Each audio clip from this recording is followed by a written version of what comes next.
Beleza, galera? Hoje é dia 20 de fevereiro de 2019 e recentemente eu gravei um vídeo a respeito do filme do Wagner Moura, a respeito do Marighella e tal, e o que me assustou foi a quantidade de gente falando besteira nos comentários aqui. Inclusive, aquele vídeo tá com o dobro de dislike do que like, ou seja, teve uma invasão de esquerdista aqui no canal. E o que me assustou foi a quantidade de comentário que eu recebi no vídeo aqui falando diversas besteiras.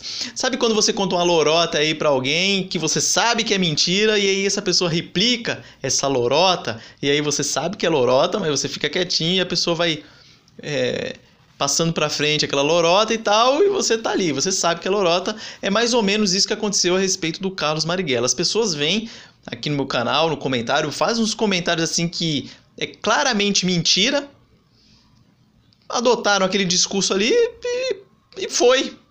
A pessoa não leu nada, nem de quem falou do Marighella, nem o que o próprio Marighella falou, nem procurou ver os fatos que aconteceram na época, não procurou nada. Pegou aquele discursinho pronto de esquerda, que ele lutava pela democracia, que ele lutava pela liberdade dos trabalhadores, que ele lutava pelos proletários, não sei o quê, e numa emboscada ele foi morto e tal. Eu já vi diversos vídeos aqui, pessoal falando a respeito do Marighella em si. Inclusive eu tenho um vídeo aqui no canal que eu gravei alguns anos atrás aí, falando um pouco a respeito dele. Mas eu vi poucas pessoas falando a respeito da morte do Marighella. E hoje esse vídeo é para isso. Por quê? Porque o esquerdista fala que ele foi morto numa emboscada, como se fosse assim, armaram para ele era um cara inocentão, um lutador pela democracia, e armaram uma arapuca pra ele caiu, mataram ele, pronto, pau no gato, já era, acabou. Só que não foi assim, pra variar, a esquerda está mentindo. Ele morreu sim numa emboscada, só que a emboscada ela tinha a finalidade de prender ele. E aí eu quero que você pense comigo aqui, venha com raciocínio junto aqui.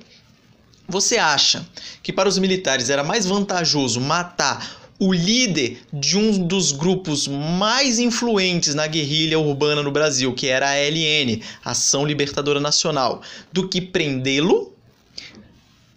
Se você tiver um pingo de raciocínio aí, um pingo de neurônio, um neurônio, você já vai concordar comigo que era muito mais vantajoso ter prendido ele, porque você conseguiria várias informações. Isso se ele não morresse antes, porque na ocasião da morte dele, ele estava com arma de fogo e 2 cápsulas de cianureto, que era a orientação que a ALN dava para os seus militantes, para que, caso eles fossem presos, eles tomassem aquele negócio para morrer e aí evitar o risco de ser, segundo eles, torturado e caguetar os outros irmãos aí. E por que fizeram essa arapuca, no bom sentido, para prendê-lo? Porque era difícil encontrá-lo, ele vivia na ilegalidade. Então, na hora de marcar os pontos, que eram os locais de encontro, era assim, era agora, liguei agora e marco um ponto X com a pessoa, não era um local fixo e tal. E aí ele acabou sendo morto lá na Alameda da Casa Branca, aqui em São Paulo, na altura do número 800.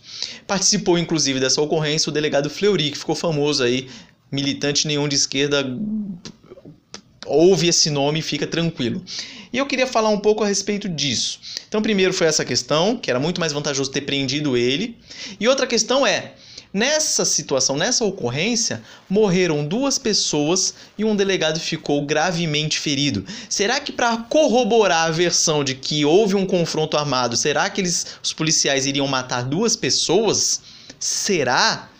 Então, é muito plausível acreditar que houve sim uma reação e houve um confronto armado. Mas isso é meio óbvio, porque no próprio mini manual do guerrilheiro urbano, escrito pelo Carlos Marighella, ele mesmo falava isso. Ele falava, tem que reagir, tem que matar os policiais, e se você for preso, se mata. Pronto, ele orientava isso. Então vamos lá, ler só um pedacinho aqui do livro que fala muito bem a respeito disso, que é A Verdade Sufocada, de Carlos Alberto Brilhante Ustra. E antes de você vir fazer comentário aqui, falando, mas você está usando um livro de um cara que apoiava o regime militar e tal, então me dê uma fonte aí de outro lugar.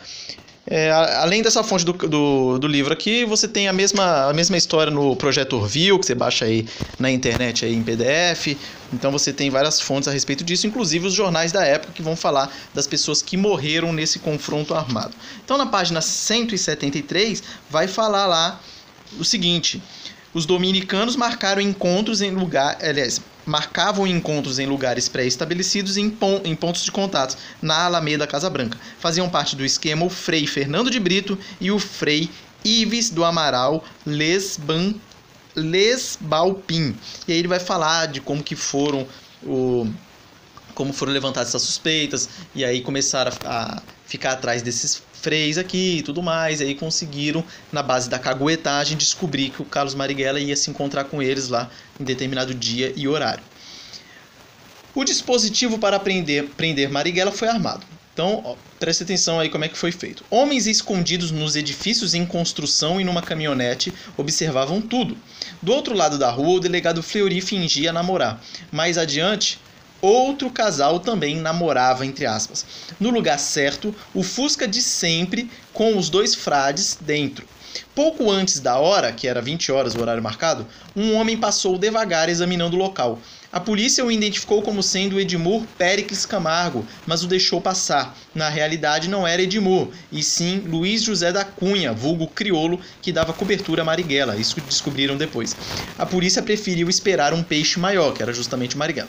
Marighella chegou pontualmente às 20 horas, dirigiu-se ao Fusca e entrou na parte traseira. O Frei Ives e Fernando saíram rapidamente do carro e se jogaram no chão. Marighella, percebendo a emboscada, imediatamente reagiu à prisão e foi morto. Marighella seguiu as normas de seu manual, portava um revólver e levava 2 cápsulas de cianureto, para caso fosse preso, tomasse. Na ocasião, em meio a intenso tiroteio, agora é a cereja do bolo. Percebam isso aqui que a esquerda e a grande mídia nunca falam. Morreram também a investigadora Stella Morato e o protético Frederick Adolf Roman, que passava pelo local do tiroteio. O delegado Tucunduva foi ferido gravemente. Acabava assim Marighella, mas seus seguidores continuaram a agir segundo seu mini manual, que aterrorizou o Brasil e o mundo. Em 1996, um dossiê da Comissão Especial de Mortos e Desaparecidos do Ministério da Justiça contestou a versão oficial de sua morte e homologou a decisão de conceder o pagamento de indenização à sua viúva, Clara Scharf. Para a comissão, prevaleceu a justificativa de que Marighella teria sido abatido com um tiro no peito a queima-roupa. Primeiro, não é viável que o delegado Fleury perdesse a oportunidade de prender Marighella, como eu já tinha dito, para interrogá-lo, deixando que o executassem. Segundo, é fantasioso que, para confirmar a versão do tiroteio, tivessem assassinado a investigadora, o protético e ferido gravemente o delegado. Se Marighella foi morto a queima-roupa, por que o tiroteio? Essa é a pegadinha. E o que acontece? A mentira ela predomina enquanto a verdade não aparece. E esse vídeo tem a intenção de mostrar para você a verdade do ocorrido. É bem simples. Percebam. Não tinha motivo de matar o Marighella. A ideia era prender. O cara era peixe grande. Ia liberar, ia falar, caguetar muita gente aí. Claro, se não desse tempo dele tomar lá o cianureto dele.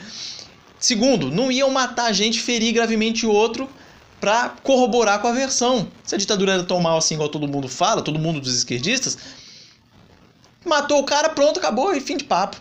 Então você percebe como não encaixa, a versão da esquerda não encaixa. Eles são mentirosos. Eles só falam até o ponto, foi morto numa emboscada, mas não falam o motivo dessa emboscada, não fala que teve um tiroteio, um intenso tiroteio, não falam que morreram 2 pessoas, não falam que um delegado ficou gravemente ferido. Fala nada. E aí? Então tá aqui mais um vídeo para quebrar essa versão canhota das coisas. E aí vocês vejam aí em quem você acredita. Se prefere acreditar na mentirinha que eles sabem que é mentira e te contam, ou se você prefere analisar os fatos realmente como foram. Forte abraço e até a próxima.